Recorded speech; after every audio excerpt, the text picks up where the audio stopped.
She always talks about how she wants to work, but I feel as though she's worked enough. She has people around who are yes people and allowing this to continue. So it looks like Wendy Williams is back in the game, y'all, because she is preparing to finally grace our screens after what feels like forever. But in the middle of our excitement, fans have also pointed out how things aren't all sunshine and rainbows, and there has been a lot of speculations that her team doesn't exactly have her best interest at heart. Word on the streets is that her team has allegedly been taking advantage of Wendy and pushing her into things that she's not really ready for, all to make some money off of her. Wendy's team just dropped some details of an upcoming documentary featuring Wendy, but fans feel a type of way about this, and they're not alone because Wendy's son, her brother, her ex-husband, and even her former employee BJ Boof have been all calling out the shady moves by her team, and it looks like things are worse than we can even imagine. It's a very messy situation, and it looks like the truth might be juicier than the upcoming documentary itself. And of course, we're gonna break it down. Has not done a good job of protecting my mom. My life. My life. Right now, she's weak and vulnerable, and she needs to be around people who aren't going to take advantage of that.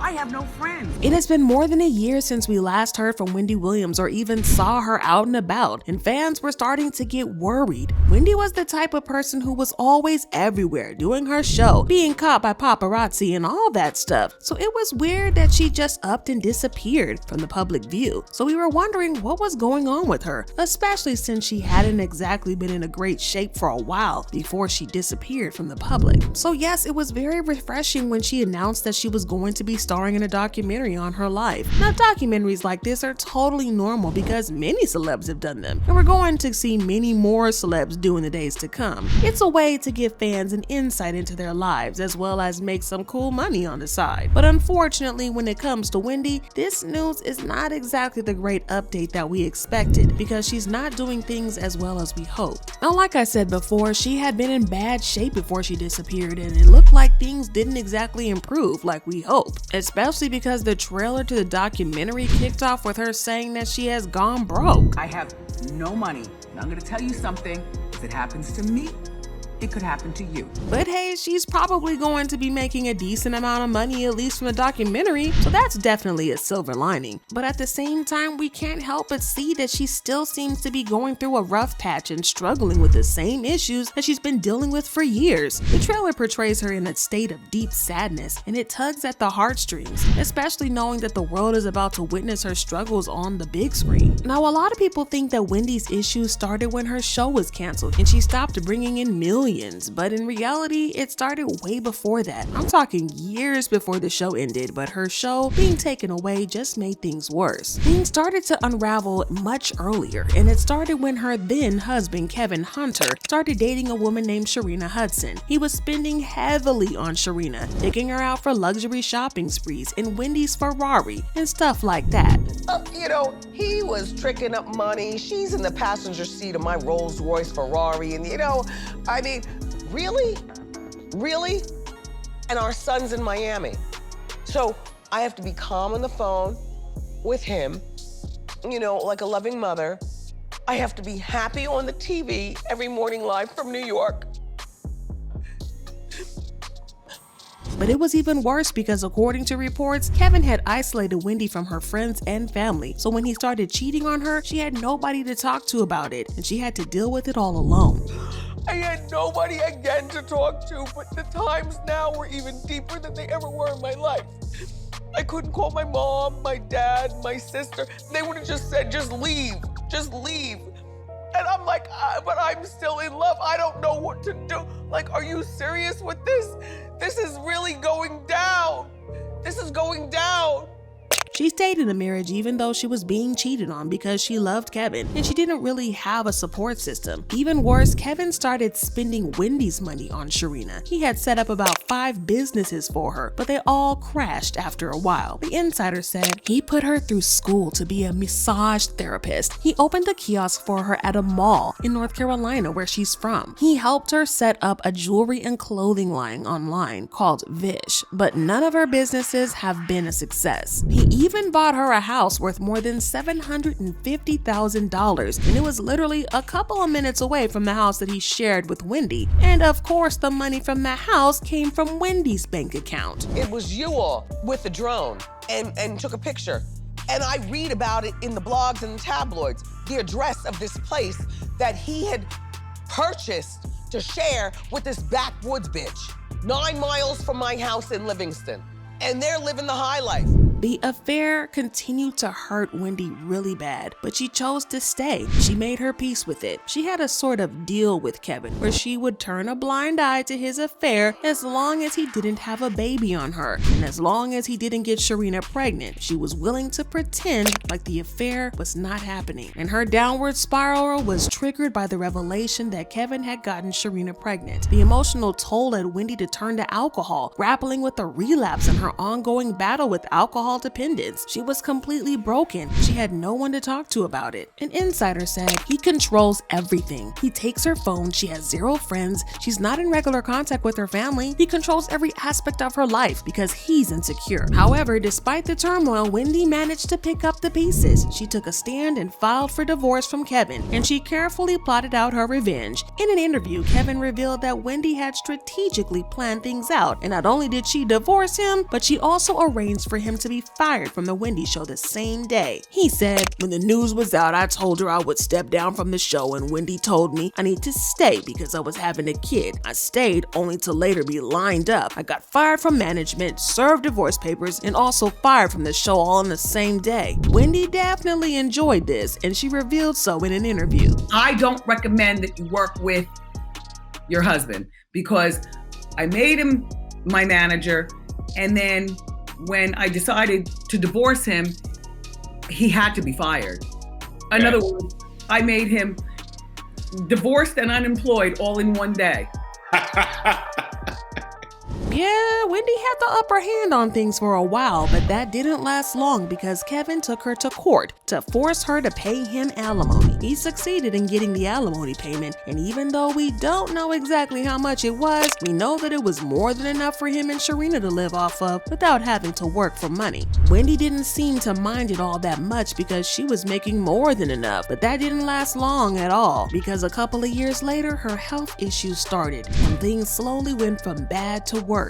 Her health issues took a center stage, ultimately leading to the cancellation of her show. Back in 2021, Wendy had to step back from the promotional rollout for the upcoming season of the Wendy Williams show. However, she promised that she was going to be in her purple chair once the season started, and she just needed time to get back on her feet. However, the situation took a downward turn when Wendy had to cancel her appearance at the show's premiere because her doctors hadn't given her the green light due to the complications related to her Graves' disease. As if that wasn't bad enough, she had also contracted COVID-19, exacerbating her health woes. Rumors also swirled that Wendy found herself in a psychiatric hospital dealing with mental health issues. Like that wasn't bad enough, Tasha K then went on her show to claim that Wendy was struggling with early onset dementia. According to Tasha K, Wendy wasn't living in her Manhattan apartment, but in a secure, safe house because she wasn't capable of living on her own. Wendy is done, and I don't like to say this. Lionsgate got her in a safe house, okay? She is not at her Manhattan apartment. Wendy Williams is living in a safe house away from paparazzi. Now, she has lost all blood circulation to the bottom of her legs and her feet, so she can't walk. Her vertigo is out of control, and she has early stages of dementia. Now, apart from the claims of dementia, let's also talk about Tasha K's claim that Wendy lost all blood flow to the bottom of her legs and her feet, so she can only move around in a wheelchair. Now, she has lost all blood circulation to the bottom of her legs and her feet, so she can't walk. However, when it comes to Tasha K, everybody knows that you can't always take her seriously or believe everything she says, because she has a history of making things up for clicks and views. I mean, she literally owes Cardi B about $4 million because she made up lies about Cardi and tried to pass them off as the truth. She has also been accused of making up stories about other celebs, so everyone knows that you really can't take Tasha K's word to the bank. But fans believe believed that there was something about Wendy's case that made sense because in September 2021, pictures of Wendy surfaced online where she was being pushed around New York in a wheelchair, so fans believe that this is one of those times that Tasha had some genuine insider tea. However, Wendy's brother denied the rumors and had Tasha K slammed for spreading fake news. Even though Wendy and her family hadn't been close for a long time, it appeared that they had gotten back in touch after she left Kevin, and they had stepped in to care for her, look out for her, and make sure that she was okay. Her brother claimed that even though Wendy wasn't exactly in perfect health physically, there was nothing wrong with her mental health. He said, "We haven't had any alerts like that, and I haven't seen anything like that or have had conversations with her that would lead me to believe that. We routinely go up and check on Wendy. So no, we don't have any concerns concerning her mental state. It's all physical." However, a couple of sources claimed that the family was just trying to cover up what had really happened to her, and several insiders claimed that Wendy was struggling with her mental health and wasn't doing as well as the family wanted us to believe. The Sun reported on this and wrote, "According to sources, Wendy's manager was summoned to her penthouse apartment after she had appeared unwell during a Zoom show taping earlier that week. Her manager and a small group of confidants arrived at the host's home to lend support to the struggling talk show queen. And according to various accounts, when they arrived at Wendy's penthouse, she was undressed and in no shape to receive visitors. She was reportedly unclothed, engaged in explicit behavior, and shouting vulgar remarks at them. They were shocked at the scene, but they made the smart decision to call in some healthcare professionals. Upon their arrival, Wendy's behavior allegedly escalated, leading her to eventually be hospitalized, where she remained for several weeks. So Wendy was already going through a very rough patch for quite a while, and when you factor in her declining physical health, the situation went from bad to worse, especially after her show was canceled. But to be fair, the producers tried to keep the ship afloat for an entire season, bringing in guest hosts to fill her spot. They kept making promises about how Wendy would be back for the next season. However, by the end of the season, it became evident that Wendy wouldn't be making a comeback, and the show got the axe, with Sherry Shepherd being offered the coveted time slot. But Wendy's journey took a downward turn, prompting reports that she checked into a wellness center for an extended period. During her absence, she completely disappeared. When she finally reemerged, whispers circulated that those around her were pushing her to jump back into the workforce. The pressure was on for Wendy to land a new TV gig,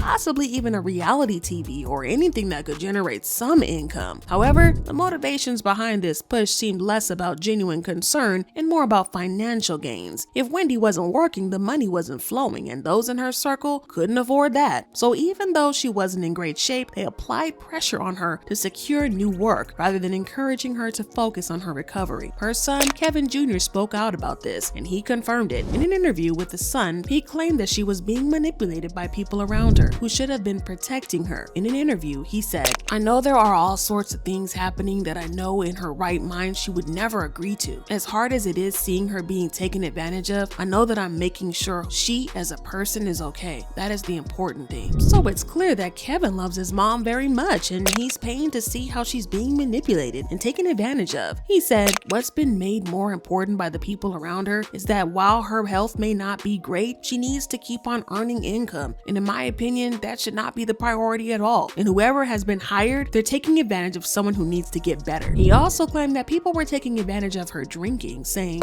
"There are a lot of people who are very aware that there is an issue with her drinking and how that issue may be helped. But I think these people are taking advantage of it while allowing it to play out to make it look like they aren't causing the issue. If they aren't providing it, they are definitely enabling a type of personality and giving her the green light to drink." This wasn't the first time someone pointed fingers at those around Wendy, claiming that they were fueling her self-destructive path for their own gain. DJ Boof had already spilled tea on this in 2020. It all went down when out the blue, DJ Boof bid adieu to the Wendy Williams show, leaving fans scratching their heads. Now, for an uninitiated DJ Boof, who was Wendy's longtime DJ, to abruptly depart definitely raised some eyebrows. And the plot thickened when it was revealed that he walked away because he couldn't stomach watching the producers and managers stand by while Wendy went into a tailspin without making any effort to get her the help she needed. A fan commented on Instagram and said, "Wendy, you need to stop your show and seriously get help. Your camp is just watching you spiral instead of sending help. Shame on them." Another fan commented on this and said, "She don't listen to them. Probably why DJ Boof left the show." Now, DJ Boof himself replied to this fan and said, "Yup, exactly. And it will all come out. Y'all have no idea what's really going on. And everyone is afraid to speak up because they don't want to lose their jobs. This is going to play out bad. I feel sorry for the workers and victims.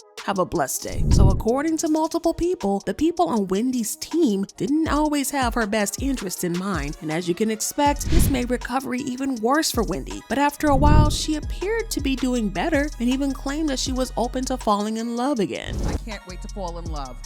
Okay. Now, I'm serious about that. You know, it's not enough that I sit home by myself at 58 years old. Can't wait to fall in love. Yeah. And I don't want to get married. I want him to have already had kids. I want him to be someplace around my age, you know, maybe 10 years younger than me and maybe 15 years older than me. Yeah, there were definitely high hopes that Wendy was finally on the right track and things were starting to get better for her. I mean, if she was looking for love, then it meant that she was better, right? There were already hopes that we would see her back on our screens very soon. If she was doing an appearance again, it would mean that she was well enough to get back on TV. The situation even got better when she announced that she was going to be starting a podcast that was going to be filming at her apartment in New York, and fans were eagerly looking forward to this. But our bubbles were burst when an insider claimed that there was no podcast. The source said, "There is no podcast. It's strange because she is saying there is no podcast, but it's also telling people she's going to return to TV. It's hard to figure out what is based in reality." Now, fans suspected that her sponsors had decided to pull out at the last minute, and according to reports, this led Wendy into another session of binge drinking. According to Page 6, she drank her way from Fresco by Scotto in New York City all the way to Gay Bar the Townhouse. Naughty But Nice podcast host Rob Shutter also revealed how it all went down, saying, "We had a bite, we had some drinks, but then when we were getting ready to say goodbye, Wendy didn't really want us to leave." He then claimed that Wendy brought up the idea of going to the bar of the townhouse for more drinks. Another witness who was present at the scene pretty much confirmed Rob's claims, saying, "She kept saying she wanted to get drunk tonight. She wasn't hiding or drinking." But her publicist immediately got to work to spin this into a positive light by claiming that Wendy had gone out celebrating, not binge drinking, saying, "Apparently Wendy went out celebrating the new things in her life. She is bringing in Wendy 2.0. She is happy and excited for her new opportunities and zest for life. There are a lot of new things in the works and Wendy was celebrating." Now, this was a very smart PR choice because it helped to put Wendy in a public light, and it made it seem like her life was going great so far and that she had just gone out and celebrated because she couldn't keep it to herself. But unfortunately, it didn't take long for things to go wrong again because we heard that Wendy had gotten so broke she was selling off her belongings to raise money. Several news sources reported that Wendy has been calling people asking them to help sell all her stuff. She is asking for recommendations on places that can sell her furniture for you. The insider added that in her preparation for her move, she wanted to see how she could list things in her home, which could potentially include her iconic purple chair, among other keepsakes. Once again, her publicist tried to spin it, saying,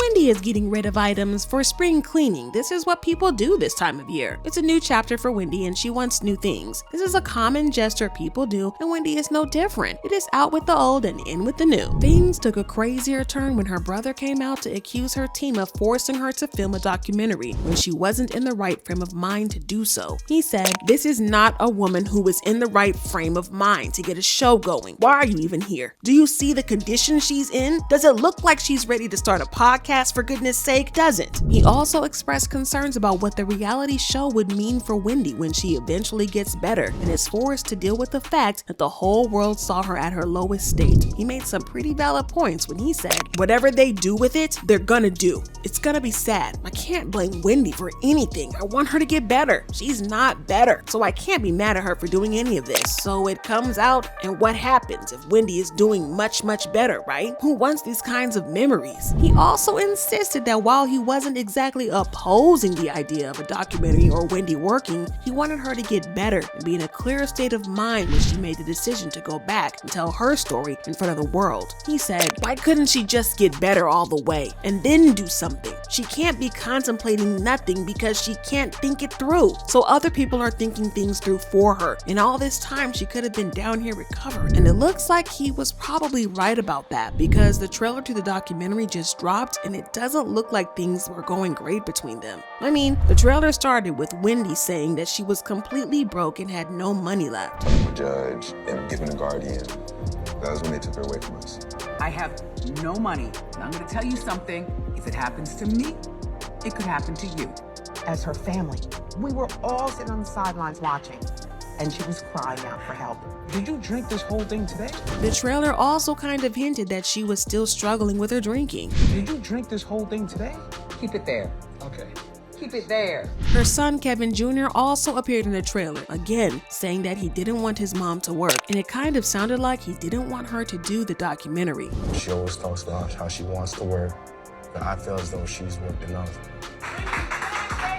She has people around who are yes people and allowing this to continue. And he was hinting that her team was behind this. At this point, you have to pause and think, because everybody keeps saying that her team doesn't know what's best for her. And DJ Boof said it, her brother said it, and her own son said it twice. And it kind of makes us wonder what's going on. Her son said the same thing again, claiming that the court-ordered guardian wasn't taking care of Wendy and was leaving her open to getting taken advantage of. Done a good job of protecting my mom. My life. My life. Right now, she's weak and vulnerable, and she needs to be around people who aren't going to take advantage of that. I have no friends. Well, fans have some split opinions about this, and they've tweeted stuff like, "I don't feel sorry for Wendy Williams. How ironic that when Whitney Houston was having a very similar breakdown, she mocked it the entire time. Life is tough, baby. Karma is real." Oh my gosh, this is so effing sad. I hope Wendy Williams has a successful recovery. She is already great. She's out in enough, and life is life, but I wish her story finds itself a better landing than this. She deserves so much more, and I just really root for Wendy Williams so sincerely. She is truly so gifted and authentically unique, funny, and weird. She deserves so much better than these last few years. But I need to know what y'all think about this. Is she really getting manipulated, or do you think that she consented to this? And are you gonna watch the documentary? Drop your thoughts and comments below, and then check out this next video.